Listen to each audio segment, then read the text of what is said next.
Zach Harrison can be a reliable rotation player along the Falcons D-line, but does he have the pass rush potential to be more than that? I've watched the film, and let's break it down on today's Locked On Falcons.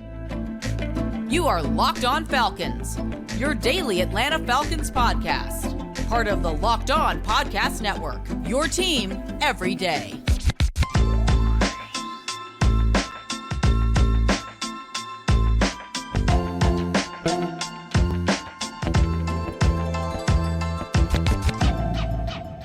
So, guys, you know me. I'm Aaron Freeman, a.k.a. Mr. Drew, a.k.a.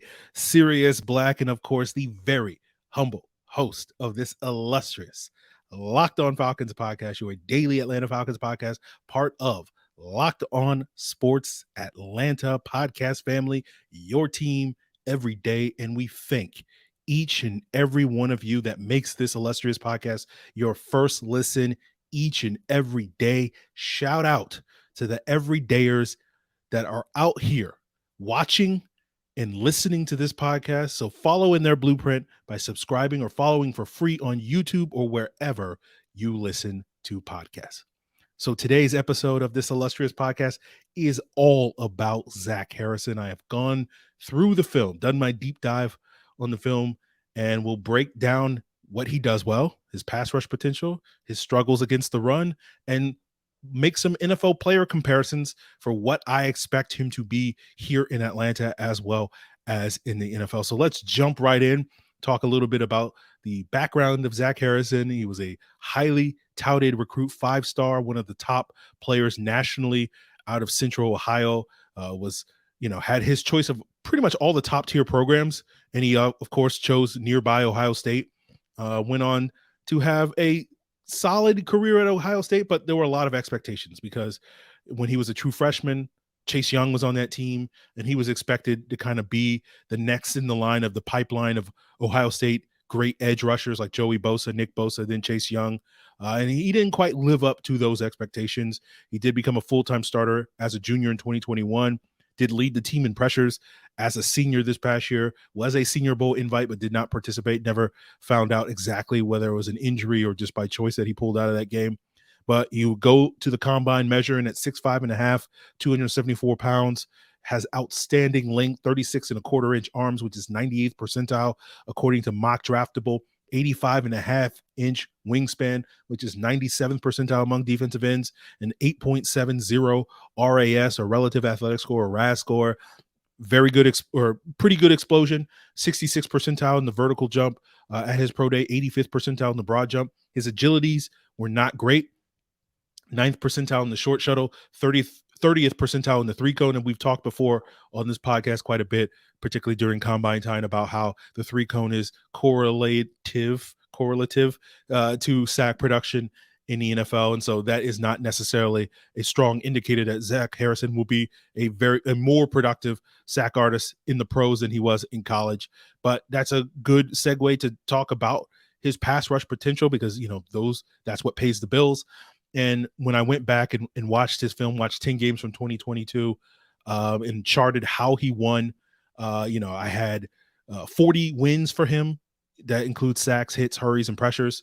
And it was a pretty even split on how he won, right? About 20% of his wins were either speed rushes or inside moves.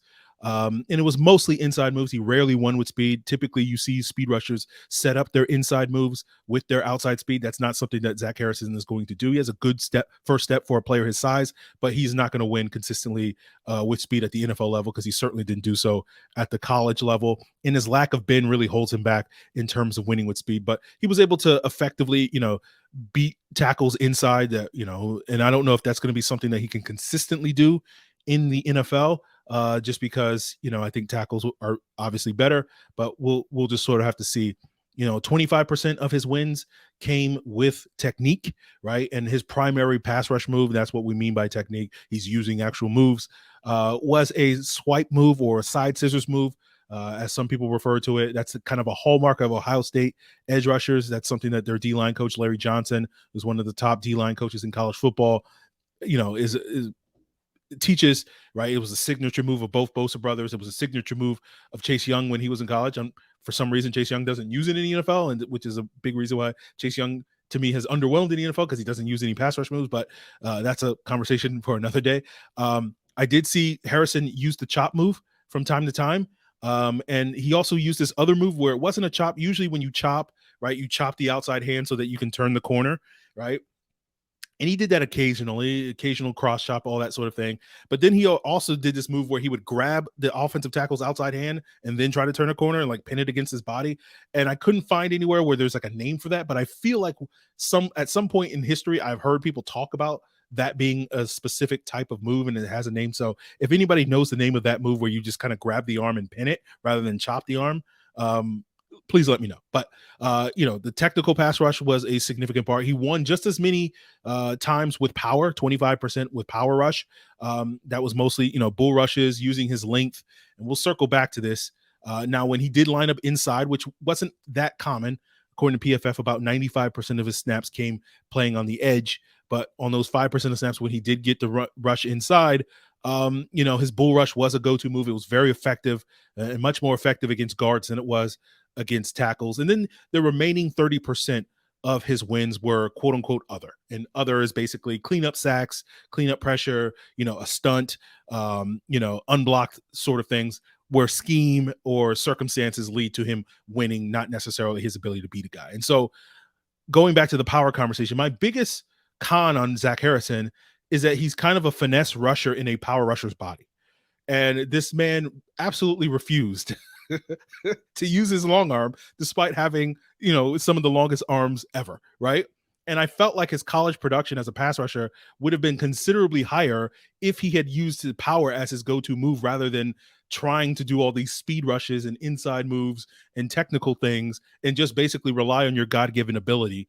And I do think, despite that being a con, I think there is a silver lining to that. There is a pro to that because I think being technical offers more potential in the NFL than it does. I think technical pass rushers tend to be better than guys that are just speed guys, just power guys, because speed and power mostly just work against the offensive tackles that are susceptible against it. And theoretically, at least, technique is going to work against everybody. It doesn't matter who the competition is. You can win with technique.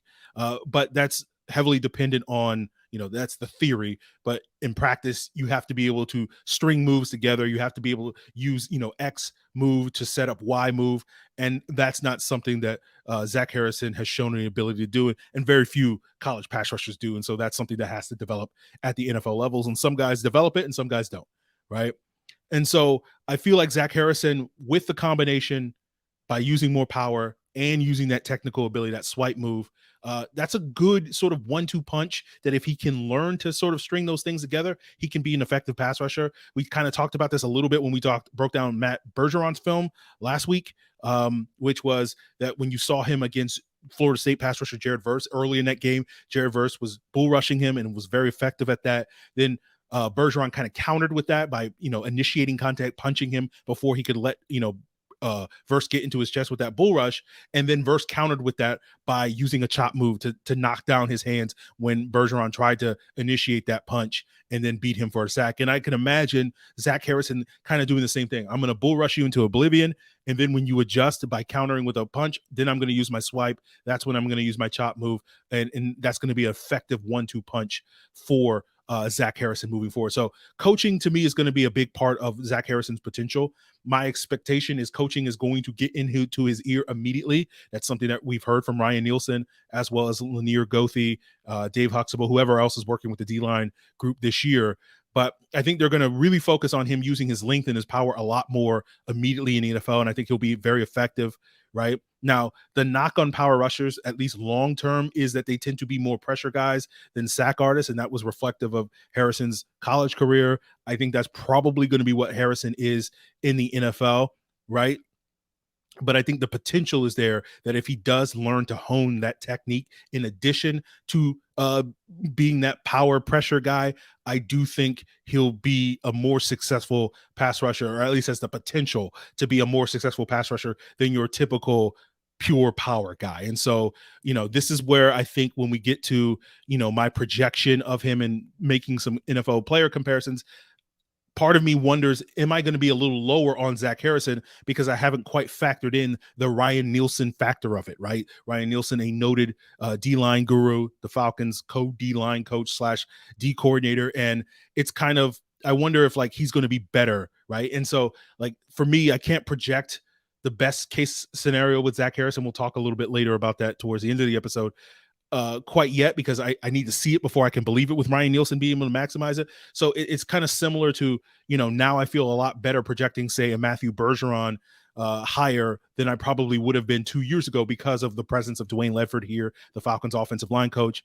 And so maybe a couple of years from now, I'll be like, oh yeah, I probably undersold Zach Harrison a little bit because of Ryan Nielsen or something like that. But my point is, I got to see it first before I believe it. So we know that the pass rush ability is there and the potential is there. And that's going to be ultimately what you hang your hat on as a defensive lineman in the NFL, because that's what gets you paid. But, the thing that you have to do to put in work in the NFL as a defensive lineman is run support. And I got to be frank, guys, Zach Harrison is not a good run defender. And I think that's going to impact his ability to see the field immediately in the NFL. And we'll get into and break down what I mean by that as we continue today's Locked On Falcons podcast. But first, I want to tell you to make a fast break to FanDuel for the NBA playoffs. Of course, the NBA finals are kicking off Thursday night, as many of you guys are watching this, or last night, as many of you guys. And so the great thing about FanDuel is they're offering new customers a no sweat first bet up to $2,500. That's $2,500 up from their $1,000 no sweat first bet. And that means if your first bet doesn't win, you get bonus bets back up to $2,500, and you can bet on the NBA finals. You can bet on the upcoming NBA draft. You can bet on the upcoming NFL season, right? Bijan Robinson, offensive rookie of the year. If you want to bet on Major League Baseball, you can bet spreads, you can bet, over unders, you can bet parlays to bet a little to win a lot. You can do it all at FanDuel, and there's no better place than America's #1 sports book. So visit FanDuel.com/lockedon, and you'll get your no sweat first bet up to $2,500. That's FanDuel.com/lockedon. FanDuel, an official sports betting partner of the NBA. So continuing our conversation about Zach Harrison and watching the film, Zach Harrison isn't very good against the run, and certainly not as good as you would expect from a player of his size. And it goes back kind of to a conversation I had with Jay Stevens, the host of Locked On Buckeyes, about Zach Harrison. And I asked Jay about Zach Harrison's run defense, because at that point in time, I hadn't really done the deep dive on the film, and kind of did the thing where I just assumed the player with his size, his length, all these various things was a good run defender. And Jay kind of pushed back on that and say, like, he didn't think Zach Harrison was that good of a run defender. And I kind of was sitting there as Jay was breaking that down. I was kind of sitting here is like, is this what I sound like? Because I'm so, focused on the Falcons that I just come off as nitpicky, because I'm just like, is Jay just nitpicking Zach Harrison? But then when I actually did the deep dive on the film, Jay was right. Zach Harrison was not a good run defender, at least not this past year at Ohio State. He rarely made plays at the point of attack. He constantly was getting pushed around, had trouble anchoring, combo blocks, double teams, down blocks, all of that stuff. He was getting moved outside the hole, rarely, stacked defenders, occasionally with stacked defenders, rarely shed those guys at the point of attack, right? Most of his positive plays against the run were due to him being either unblocked or motor or effort plays. And now, I'll stop my nitpicking for a second here to point out the positive. I think Zach Harrison has a really high motor. I think you might as go as far as to say it is an A+ type of motor, and that type of motor and effort that he plays with is certainly going to endear him to coachings. But when we go back to the nitpicking, as I said, like I feel like Harrison has the tools to be a good run defender, but you just didn't necessarily see it. And I think he's going to have to immediately get better at that, right? Because it goes back to what Cam Jordan, our favorite Saints pass rusher, and when I say favorite, I'm being sarcastic, talked about Ryan Nielsen when the Falcons hired, right? He called Ryan Nielsen a top-tier D-line coach. This is a quote from Cam Jordan. Top-tier D-line coach in terms of developing pass rush and emphasizing technique on run and gap integrity. And obviously, we just talked about the potential of developing that pass rush, but the latter part of emphasizing technique on run and gap integrity, that's going to be something that Ryan Nielsen is going to hammer with Zach Harrison right off the bat, because that's the way that this defense has to operate, right? They're going to play with light boxes. We've heard that from day one since Ryan Nielsen was hired. We're going to play with light boxes, 6-7 man fronts. And if you're going to be able to stop the run with light boxes, you have to be able to control your gaps. And that was something that Zach Harrison did a poor job of from the film I watched this past year.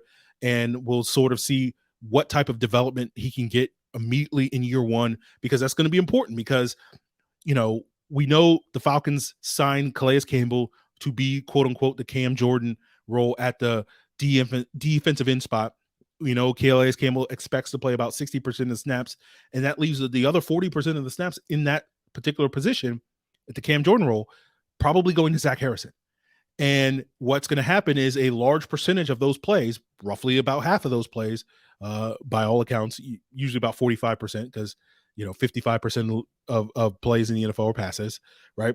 But roughly about half of those plays are going to be run plays. And if Zach Harrison is a liability against the run, as he often was at Ohio State, that is going to impact his ability to see the field for that up to 40% of the plays. And the Falcons are going to have to figure out something else, because they are not going to put the guy on the field if he cannot, maintain his gap integrity in those light boxes. Now, we talk about the pass rush potential being something that won't really play out for him, for most pass rushers until like 3+ years down the road. But the run defense is something that he has to get right immediately. Now, again, I'm optimistic that with his physical tools, the length, the power, the strength, that's going to be something that he'll get better at in the pros than he was. I don't know exactly the mechanism for why he struggled with that. Was it technical? Wasn't something they focused on? Was he just not whatever? But that is going to be something that they will stress here in Atlanta. You have to be better when it comes to gap integrity in that. And so I'm optimistic that that issue will not be an issue for him in the pros like it was for him in college. Now, let's talk a little bit more about the quote unquote Cam Jordan role in this defense. And while we know Calais Campbell is expected to play that primarily this year, Campbell's on a 1-year contract, so it's very likely the Falcons will move on, or he will move on, whether that's retirement or signing elsewhere, whatever. And so that means Zach Harrison is penciled in to be kind of the Cam Jordan of the future for this football team. And, I'd have to do a deeper dive on the film, but, one of the things that's notable to me about the Cam Jordan role is that in the last 6 or so years since Ryan Nielsen arrived in New Orleans, Cam Jordan has spent less time playing inside as he did earlier in his career. And I think some of that is owed to the fact that the Saints have much better D tackles than they had earlier in Cam Jordan's career, like 7-8 years ago, with David Onyemata, now with the Falcons, Sheldon Rankins, as well as others these last couple of years. But what you saw with Cam Jordan, from what I've seen, again, didn't do a super, super deep dive in the Saints film, but I've seen enough to draw some surface level conclusions at this point in time. You would see some 5 technique from Cam Jordan. You would occasionally see him kick inside, right? But it was primarily a lot of 6 technique, a lot of 7 technique, a lot of 9 technique, basically being a true defensive end in that defense. And for those of you that are unfamiliar with the techniques, I'm not going to explain them. But again, this is another reason to go to YouTube, check out the new graphics that we have on the podcast, as well as the whiteboard that at least is an illustration of the various techniques and what those different numbers mean. So, if you want me to clarify in the comments, by all means, I can just ask away. But, I'm curious to see where Harrison kind of fits in within this sort of scheme, right? Because I think if you can actually develop that pass rush ability kind of where he is right now as a 270, 275 pound defensive end, playing a lot of 6, 7, 8, or not 8, but 9 technique, makes a lot of sense for that style of play, especially to maximize his ability to convert speed to power, to use that bull rush, to use those swipe moves and whatnot. But I also, when I just look at him in a vacuum, regardless of what the expectations are for him in the Falcons, I kind of see him as a guy that I would rather bulk up. And if we can fix the run stuff, make him more of a 5-tech power pig type of guy, that plays head up over the offensive tackle. Yeah, again, we have to get him better at anchoring the run, but I think bulking up will certainly help him do a better job anchoring against the run. And he's just kind of more of a classic 3-4 defensive end, or at least a strong side defensive end in the 4-3 under fronts that I expect the Falcons will run a lot of this year, than necessarily your classic 6 or 7 technique, and more of that 4-5 technique type of guy. And it's, I think playing him closer inside makes a lot of sense. And it kind of goes back to a conversation we had about Ade Ogundeji 2 years ago when we drafted him, right? And where he was another edge It was a little bit on the plus side from size and had super long arms. And I didn't think Ade was ever going to be an effective outside rusher because he just didn't have the burst or speed, right? And, what I wanted Ade to do was bulk up and be early down, run edge rusher, D end, first and second down to have that mass against the run, and then have him kick inside on passing downs and use that length and use that power to be more of a mismatch against guards, because I just never saw Ade as a guy that would really create problems for offensive tackles, and through 2 years that has manifested itself. And I feel like Harrison's kind of a similar type of guy. Now, I think he'll be a better outside rusher than Ade was, because I think he's a little bit more explosive, and he does have more pop and power in his hands than Ade did coming out. But I do feel like he's going to be much more of a mismatch against interior blockers than necessarily, offensive tackles, right? But a lot of that, again, depends on him developing the technical aspects of his game. And that's going to take time. But I think immediately, if you want to sort of immediately translate him to having success, him being more of that quote unquote power pig, to borrow a term from our guy, Jamie Dukes, kicking him inside, using that ability to collapse the pocket, I think it's a better usage of Zach Harrison's skill set, right? And then when you combine it with the current incarnation of the Falcons, pass rush, where you have guys like Arnold Ebiketie and potentially D'Angelo Malone on the outside that are more speed guys, that if you can have Harrison kind of pushing the pocket, collapsing the pocket on the interior, those speed guys coming off, forcing the quarterback to step up in the pocket, which he won't have room to with Harrison and other interior pass rushers, collapsing that pocket, to me is a better combination, a better, way to combine the collective skill sets of these players and putting Harrison as a true defensive end. So that's going to be interesting to pay attention to. Obviously, we don't quite know what the Falcons' configuration for their defensive line is going to look like 2, 3, 4 years from now. And so maybe in that situation, maybe Harrison would be a better bet on the outside than on the inside. But currently, as things stand, I do feel like getting up to 280, 285 and making him that power pig type of player would be a better way to maximize his skill set in the NFL moving forward. But, that's going to get us to the player comparisons, right? When we talk floor, ceiling, eye level, because one of the players for my ceiling comp for him is a player that does have that inside outside versatility, right? That I think Zach Harrison can copy. And we'll talk about, who those players are that I have compared Zach Harrison to and what I think he'll be in the NFL as we wrap up today's Locked On Falcons. But before we get there, guys, I do want to give a shout out to my everydayers that check out Locked On Falcons each and every day on their preferred podcast platform. And for those of you guys that are ready to, now that we're wrapping up a week and you're prepared to make Locked On Falcons your first listen, next week we will get to the Clark Phillips breakdown next week. It probably won't happen on Sunday/Monday, but we'll get to that next week. And we'll also talk about the explosive potential of the Falcons offense as well. And that will be your first listen next week on Locked On Falcons. So for those of you that are new here and aren't necessarily as well-versed in how I do things with these player comparisons, I have a floor comp, a ceiling comp, and an eye level comp. And I try my best to find similar style players that have similar career trajectories of what I'm doing, and I always try to contextualize it of when I compare it to this player, what I mean by that. So my floor is what I think a player is day one coming in the NFL. We spend so much time talking about a player's ceiling, but we never talk about what they are day one, right? And the ceiling to me is basically the max potential of what I think a player can be with 3 to 5 years of development, when at the point in their career where they should have peaked. What is that peak for them? And then the eye level to me is the halfway point between, right? This is the more accurate projection of what a player, because you can feel reasonably optimistic that a player will get some development, so they will rise above their floor from what they were in year one, but not necessarily get all the conditions and circumstances right that will lead them to be the best case scenario for their ceiling. And so they'll get a favorable outcome, but not necessarily the most favorable outcome that a ceiling is. So my floor comp for Zach Harrison is Malliciah Goodman, former Falcon. I love to use the former Falcons as comps because I know you guys are somewhat familiar with those guys and some of the other off-the-wall players I often project. But Goodman, similar size, 6'4", 276, 36-plus-inch arms, 87.5-inch wingspan as Goodman. As Harrison, I'm sorry. The main difference was Goodman was a good college run defender and a raw pass rusher, while Harrison was kind of the opposite. But the reason why I'm comparing the two is we saw the Falcons draft Goodman, kind of bulk him up to be more of a 3-4 defensive end. He did start for the team in that 2014 season and didn't really do a whole lot that year. He rarely impacted as a pass rusher. He was decent against the run, but didn't make a ton of impactful plays. He averaged about like 35 snaps a game that year as a starter and just kind of was out there just taking up space, right? And that's kind of what I expect for Zach Harrison as a rookie.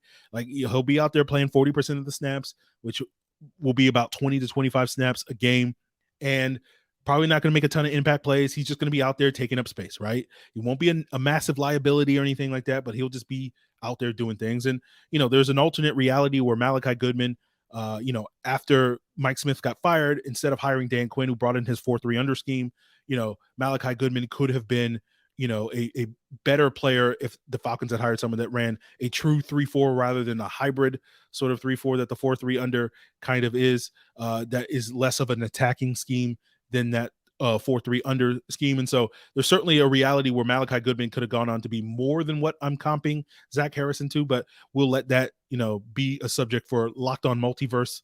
Of course, your team every day on that podcast. We'll see if we'll get that started. I'll hit up David Locke for that one. But, essentially what I'm talking about for Zach Harrison's floor before I got off on these digressions and tangents is like, you need 8 or 9 guys in your D-line rotation, and not all of those guys are going to be winners, right? And the back end guys are basically there to keep the top 4 or 5 guys in your rotation fresh. That's really what they're doing. They're just out there kind of just taking up space. You don't expect them to make a ton of impact plays. That's what I think Harrison is going to be in year one, like the 8th or 9th guy in this Falcons rotation. And you look at Goodman's 2014 season as a starter, he had like 0 sacks, 1 quarterback hit, like 15 pressures. And that's kind of what I expect Harrison to be year one. If he hits double-digit pressures this year in year one, I think that's a good year for him. But like him getting more than maybe a cleanup sack or 2, a quarterback hit or 2, probably is not going to be in the cards. And so that's what I expect Harrison to be day one. Now, at the opposite end of the spectrum, when I look at his ceiling, the comp I have is Charles Omenihu. Now, Omenihu, similar size, 6'5", 280, 36-inch arms, 85.5-inch wingspan. Omenihu was more of a developed power guy coming into the NFL out of Texas when he got drafted by Houston back in 2019. We saw him get traded 2 years ago to the 49ers. And that's where I think his technical know-how took off, where he would utilize the swipe, the side scissors move that we just talked about with Zach Harrison. And I don't know if he learned that from Nick Bosa or that was something that the D-line coach there in San Francisco, Chris Kasurek, was sort of emphasizing. But like Omenihu to me is that combination of guy with lots of power, guy that does have some technical know-how, that has been a good player in the NFL, especially this last year. And it's going to be interesting to see how this comp ages, because Omenihu's only been in the league for 4 years. And usually I like to, compare guys that have been in the league for like 7 to 10 years. So they've had a entire career that we can look at. But where I'm, Omenihu just signed a lucrative contract with the Chiefs, right? And I'm basing this comp off of what Omenihu was this past year in San Francisco and what I expect him to be in Kansas City. Now, this past year in San Francisco, due to an injury to Eric Armstead, Omenihu was kind of the number 2 rusher for the 49ers behind Nick Bosa, right? And I thought he was adequate in that regard, but kind of underwhelming, which is why San Francisco chose to go out there and get Javon Hargrave to be more of that number 2 guy. Omenihu finished with 4 sacks and 50 pressures this year, or give or take. And again, as I said earlier, power guys tend to be more pressure guys than sack artists, and Omenihu embodied that this past year. And I expect Omenihu in Kansas City to be the 3rd or 4th guy, right? I think that's kind of the ideal role for him, that he's a good, capable number 4 rusher in your 4-man rotation. He can be a competent number 3, but any higher on that hierarchy like he was this past year in San Francisco, you're going to leave a little bit underwhelmed, right? And so Kansas City, Chris Jones is obviously the number 1 guy. They just drafted George Karlaftis. He's probably the number 2. They just used the number 1 pick on Felix Anaduke Uzoma. They probably expect him to be their number 3 guy, and that kind of makes Omenihu more the 4th guy. I expect year one, as they develop these guys, Omenihu will play D-end on early downs because, again, they like to have that size in the light boxes to control their gaps. And then on 3rd downs, he'll probably kick inside, and then you'll have Anaduke Uzoma, play that edge rusher, and that will be kind of their 4-man front. And I feel like that's the best version of Zach Harrison, right? A power guy that does have a technical know-how to use those swipe moves, knows how to use his length, gets reliable pressure, but is not going to be a big-time sack guy, probably not going to be more than a 4 to 6 sack guy, but can reliably get you 40, 50 pressures, can play inside, outside, and ideally is the fourth guy in your rotation. But if you're expecting him to be more than that, you're probably going to be a little bit disappointed. Now, that leaves us for our eye level, right? And my eye level for him was Tanoh Kpassagnon, currently with the New Orleans Saints. Kpassagnon was a little bit bigger coming into the NFL, 6'7", 290, 35-inch arms. He was a second-round pick for the Chiefs in 2017, didn't quite live up to that billing. Did spend 2 years as an underwhelming starter for them in like 2019 and 2020. Then signed with the Saints in 2021 to be more of a backup and a rotational player. They lost Trey Hendrickson that offseason to the Bengals. And so Kpassagnon was kind of signed to basically be the backup to Cameron Jordan and Marcus Davenport, and has settled in kind of nicely to that role because the Saints just gave him a new contract this past offseason as a free agent. And so if we're looking at the floor for Harrison being that eighth guy in a rotation like Malliciah Goodman, or the ceiling being a fourth guy in a rotation, then clearly the eye level should be like the sixth guy in the rotation. That's kind of been what Kpassagnon has been for the Saints the last couple of years. He can give you meaningful snaps as a run defender. He'll occasionally make some plays as a pass rusher. But again, if the floor is 15 pressures and the ceiling is 50 pressures, then the eye level is probably around 30, 35 pressures. And Kpassagnon had, in his 2 years as a starter with Kansas City, had 70 pressures across those 2 years. His pressure rates in New Orleans, even though he doesn't play as much as he did, if he did get starters reps in New Orleans, he'd probably finish with around 30, 35 pressures. So that's kind of where I think Harrison kind of settles in. A very capable backup when it's all said and done, kind of similar to what Derek Shelby. Like if he's a starter, like Derek Shelby was a starter for the Falcons in 2017, but when you looked at his snap counts, he was like 7th in the rotation. And so if Harrison, is a quote unquote starter, he's not going to necessarily be the guy that gets the bulk of the snaps. He's just out there on early downs at the beginning of games to play the run. And then, they have a rotation of better pass rushers coming in. So that's kind of what I expect Zach Harrison to be. And so when we talk about earlier about, maybe Nielsen can get more out of Zach Harrison than I'm currently projecting him to be, sort of the next notch above a Charles Omenihu in terms of the type of player that Zach Harrison and that type of guy. The guy is a legit capable number 2, number 3 type of pass rusher. Probably the best example of that currently in the NFL is Emmanuel Ogbah, right? And it's funny that Ogbah and Kpassagnon and now Omenihu all played for the Chiefs. Clearly, Steve Spagnuolo has a type when it comes to the D-line, and I think the Falcons have a similar type. So that will be something to keep an eye on in the future. But, rarely does a Harrison type of pass rusher reach above that level than an Ogbah, right? And Ogbah is probably the best example. And it took Ogbah, 4 or 5 years before he really got there, because typically the guys that are better than that, like are legit, like number 1, high level, number 2 pass rushers, they tend to have, not only the size, the length, but they also have the bend. And that's where a Ziggy Ansah, that's where a Myles Garrett. That's why people were so high on Trayvon Walker and Tyree Wilson the last couple of years, because they had all the tools covered. And, Harrison just he does not have the bend to be on that level. And as good as Ogbah has been for Miami the last couple of years with 2 back-to-back 9-sack seasons, Miami in that time did use a number 1 pick on Jalen Phillips and did trade a number 1 for Bradley Chubb. So clearly, even though Ogbah was a good number 2 type of player, the Dolphins felt like they could do better. And so even if Harrison does go above beyond it, that is something to keep in mind moving forward. But again, ultimately, I think the upside is there for Harrison. Whether he reaches it remains to be seen. But those guys, Ogbah, Omenihu, they're obviously more complementary players and guys that are like foundational building block type of players, like a Grady Jarrett, like a Trayvon Walker, at least theoretically, those types of guys. And so Harrison's going to be more of a cog in the machine, not necessarily the guy that makes the engine run. And so he's going to be one of several pieces I think the Falcons are going to add to their D-line over the coming years. And I think Harrison is a step in the right direction, but he's not going to necessarily solve all the Falcons' problems when it comes to their pass rush moving forward. And he's not going to make anybody forget, in my humble opinion, that the Falcons passed on, some potentially better pass rushers in round 1.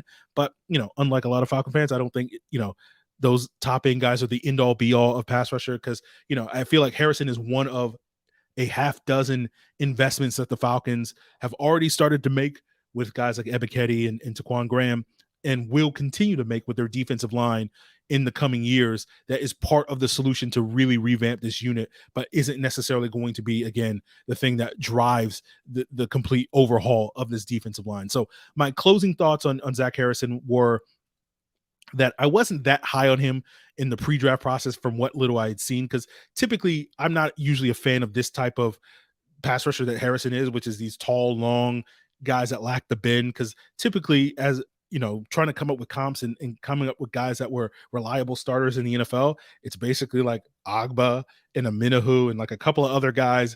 There aren't a lot of those guys that become high-end starters in the NFL. And so for me, my personal opinion is like, if I'm going to take a chance on a guy like in the top 100 pass rusher in the top 100, I want a guy that maybe is has a little bit more upside as a pass rusher.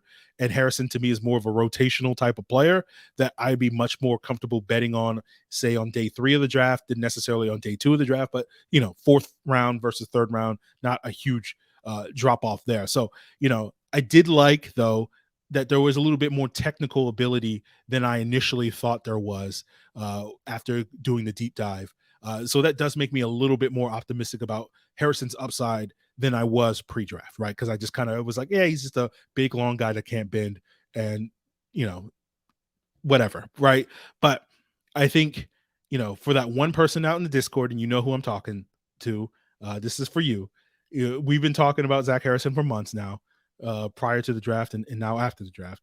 And for you, you know who you are. I did come out feeling better about Zach Harrison after doing the deep dive on him. Now, my general opinion of him is still roughly the same, but I do have a greater appreciation of the subtle nuances of his game that, you know, I didn't think existed, that now I am at least aware of existed. So there's some potential there, and we'll just sort of have to see if this coaching staff can get the most out of Zach Harrison. So a solid, you know, rotational piece. Whether or not he's going to be a reliable starter in the future remains to be seen. The potential is there, but certainly is going to be a very reliable rotational player. And, you know, if he's part of a 6-7, a deep 6-7 man group, then I feel, you know, really great about what Zach Harrison can bring in Atlanta as a role player, as a complementary piece that it can occasionally, you know, flash that ability and be like, oh yeah, Zach Harrison, you know, he's like one of the best 6th guys in your rotation in the NFL, that type of player. So we'll see what he can be here in Atlanta. And that's going to do it for us here, guys, on our in-depth breakdown of Zach Harrison, scouting report, whatever you want to call it. And speaking of the Discord, you know, go ahead and stop by this weekend for another Saturday symposium. We skipped last week due to family obligations, but come hang out, do our symposium, which is basically a Twitter space just for the Discord. Link in the description below. We started up Saturday at 3 p.m. If you want to talk Bergeron, you want to talk Zach Harrison, you want to talk OTAs, whatever you want to talk about, we'll get into it on Saturday in the Discord. And next week, as I said earlier, we'll get to Clark Phillips, probably Tuesday or Wednesday. Don't know quite yet. Monday's episode, I think, will probably primarily be focused on what this team's explosive potential is with Desmond Ridder at the quarterback. You know, and, you know, if there's anything other that comes out about from this weekend's OTAs, we'll get into that as well. So continue to make Locked On Falcons your first listen. I hope you guys have a great weekend. I know I didn't get the chance to really grill last weekend because of all the rain. So I got a new chimney starter that I didn't get to use last weekend. I'm looking forward to being able to use that this weekend. So I hope you guys have a great weekend. You know, think about Zach Harrison. I don't know. Whatever you guys need to do in order to have a great weekend, do that. And of course, we'll be back for more next week here on Locked On Falcons. And of course, check out the Locked On NFL to get the latest on what's going on around the league, including what's going on with DeAndre Hopkins, which we touched upon earlier this week here on Locked On Falcons. It's all part of Locked On Podcast Network, your team every